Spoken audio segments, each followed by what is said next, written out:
Well, hello everyone, and welcome back to Motorsports. Here we are for another edition, another review of the Icons of Darts Live League. Mace, Phase 2, it started with a bang.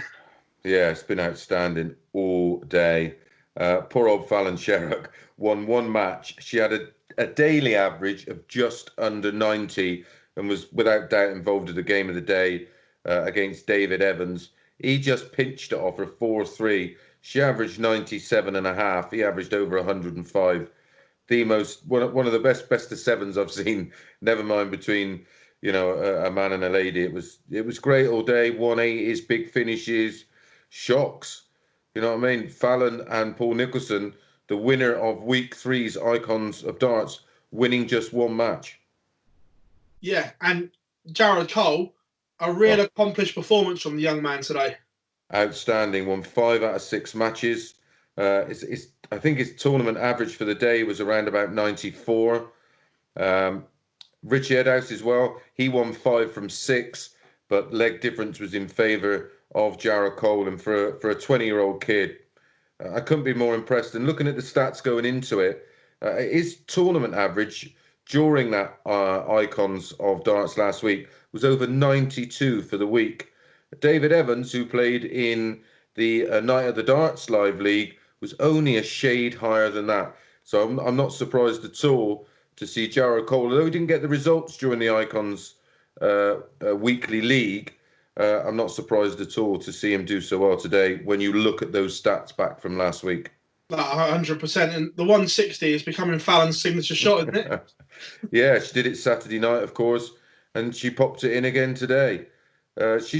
For me, she's getting better and better. And although the results didn't go her way today, her only real disappointing performance, I suppose, I mean, she didn't play very well against Paul, and she didn't play very well in her opening game. But outside of that, like I said, if you take away those 2 real poor ones, her performances all day was outstanding. Probably the most improved performance as well was Jose Justicia. Yeah, we've seen, I mean, the poor fella, the game he lost, he averaged just under 100 in early doors. But yeah, he's starting to, we're privy to what's being said, and we can have a chat with the players in between when we're not on air. And he had a different attitude about him this morning. He was buzzing, he was happy, he was up for it. He promised us this morning he was going to play a lot better. He said he's now had a week of it. We know what he's capable of. We've seen it when he had a tour card. He shook them up for a couple of seasons, and he's just starting to find his feet in this, and he's going to be a dangerous proposition when that group come back on Wednesday. Definitely. Well, heading down to day number 2, what a section this looks like, and we thought we saw some good stuff today. This has the potential to be even better, I think. Yeah, well, the opening match, Aaron Monk, Faisal Nyman. Don't be surprised if either one of those tops the league, their individual league tomorrow night, and wins their other league come Friday. I can't pick a winner. It's a game I'm going absolutely nowhere near. And then straight after that one, you've got Jason Askew against the always fun to watch Andy Jenkins. Then Andy Jenkins stays on against Aaron Monk. And as we know from the Icons of Darts Live League, that one's always lively.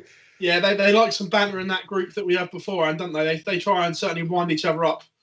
Yeah, and it's good banter. It's good for Aaron. I think he's another player that will get a lot out of this. He's a player that gets frustrated, but I think playing this much darts, he's just about starting to not mellow his aggression or the passion he plays, just mellow in situations where he could potentially lose his head through missing a few doubles. There was a few times last week he lost legs he shouldn't have lost, and he's come straight back out into the next leg and fired off with a 140 or 180. And that's all he needs in his game. It's just a bit more mental fortitude, and I think he could be back and most definitely getting a tour card and going deep in Pro Tour events. That's how good he is. Talking about how good he is he one potentially that we look back at, especially from 2011 to now, and going, he's a huge underachiever for the ability that he's got? Yeah, and didn't he beat MVG in the final? Yeah, 2011. Yeah, I mean, he was always super talented. I was never quite sure of his commitment when it got a little bit too tough.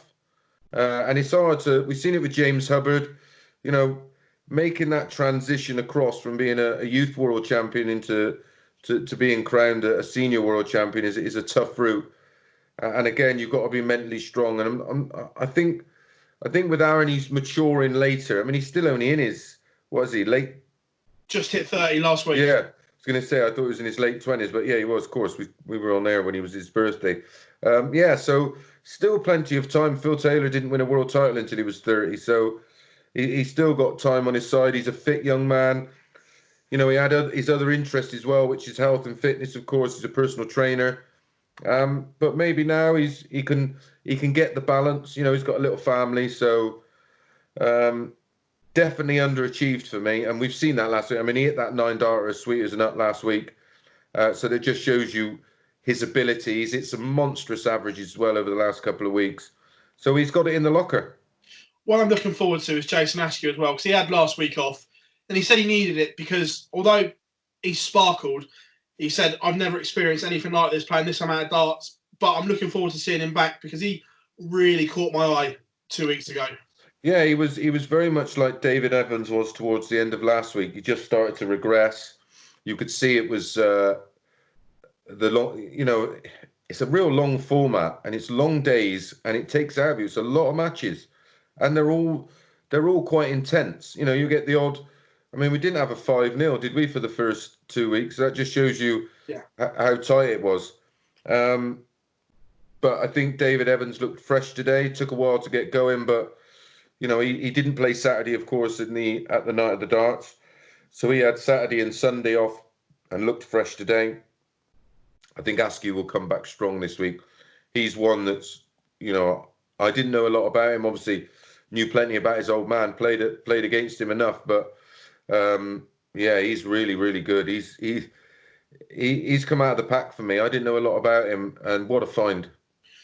Jenks as well. Will this play into his hands, this best of 7? Because he still plays an awful lot of local darts. So he's going to be used to the best of 3, best of 5, best of 7 format. And he could come into his own here. Yeah, I think it's imperative he gets off to a good start. I think if he starts strong, he'll continue that throughout the day. I think his draw's not kind. His first game's against Jason Askew, and then he's straight into Aaron Monk, who already have played a game. I think it's going to be tough for Jenks tomorrow. I think he will have a good day this week, but I think he needs easing in. He's like an old steam train now. Once he gets ahead of steam and he's starting to go, he can maintain a good level. I mean, you know, he won one of the daily leagues, of course. Still got plenty in the locker. Knows how to win over a short format. But of course, the majority of these players playing in this one today, they're used to playing a short race as well. So I think Jenks is going to have a tough day. And my selections for the day, which we'll get onto, we'll explain that a little bit more. Weston Iman as well, someone that over this best of 7 format, he could win 4-0 in the blink of an eye, because last week we saw him rattle off legs like they were going out of business. Yeah, I mean he's won the Icons League and then he won the Night of the Darts League back to back. This kid's super talented. Doesn't have a B game though. That's my only fear. When he's on his A game, he's absolutely mustard. Hardly misses a trick. But if he starts poorly and you get on top of him, he's vulnerable.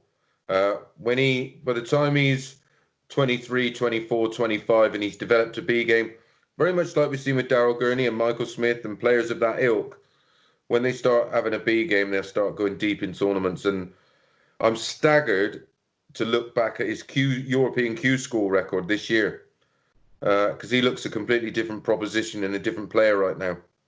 Returning 2 world champions as well, Scott Mitchell and Mark Webster return to the fray as well.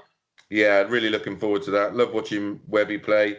As long as he's because he's got a bit of the yips, well, very mild, and it comes and goes. But when it isn't there, look out. I mean, he can really, really mix it with the best of them still. You see him in exhibitions and,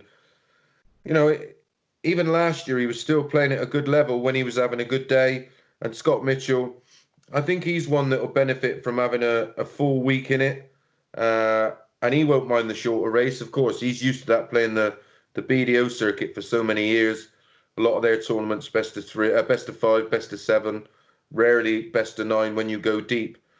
But it's going to be fast and furious tomorrow. Some really quick fire stuff.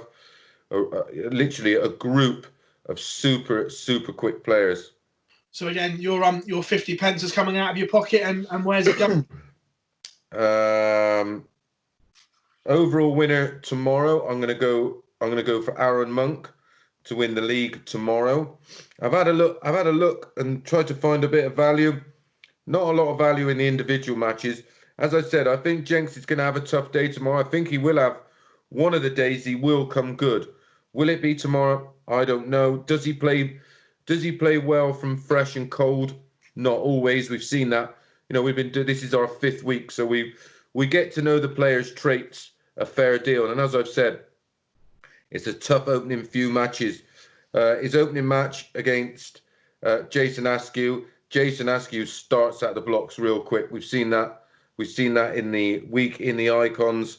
He will have no fears at all. So I think Askew wins against Jenks. I think Monkey, having played a game, will be right up to speed. I think he gives Jenks some trouble, and of course he then play Vessel Nyman, who will have already had a game.